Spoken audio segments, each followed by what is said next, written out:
Berita berikutnya dikabarkan dari Korea Tribuners. Korea Utara dilaporkan menembakkan rudal balistik ke Laut Timur pada Minggu 25 September. Hal ini diungkapkan oleh militer Korea Selatan. Laporan itu muncul hanya berselang 2 hari setelah kapal induk bertenaga nuklir Amerika Serikat tiba di wilayah perairan Korea Selatan.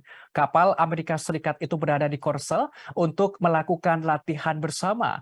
Kepala Staf Gabungan Seoul menerangkan peluncuran rudal itu terjadi setelah muncul laporan Korea Utara bersiap untuk menembakkan rudal balistik yang diluncurkan kapal selam. Sementara itu, Kementerian Pertahanan Tokyo, Jepang, menyebutkan penjaga pantai Jepang mengonfirmasi kemungkinan peluncuran rudal balistik oleh Korea Utara. Mereka telah memperingatkan kapal untuk waspada.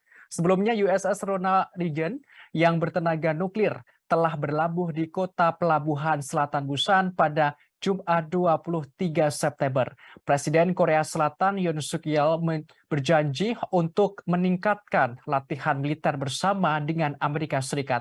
USS Reagan akan mengambil bagian dalam pelatihan bersama di lepas pantai timur Korea Selatan pada bulan ini. Diketahui Amerika Serikat adalah sekutu keamanan utama Korea Selatan dan menempatkan sekitar 28.500 tentaranya di Korea Selatan untuk melindunginya dari Korea Utara.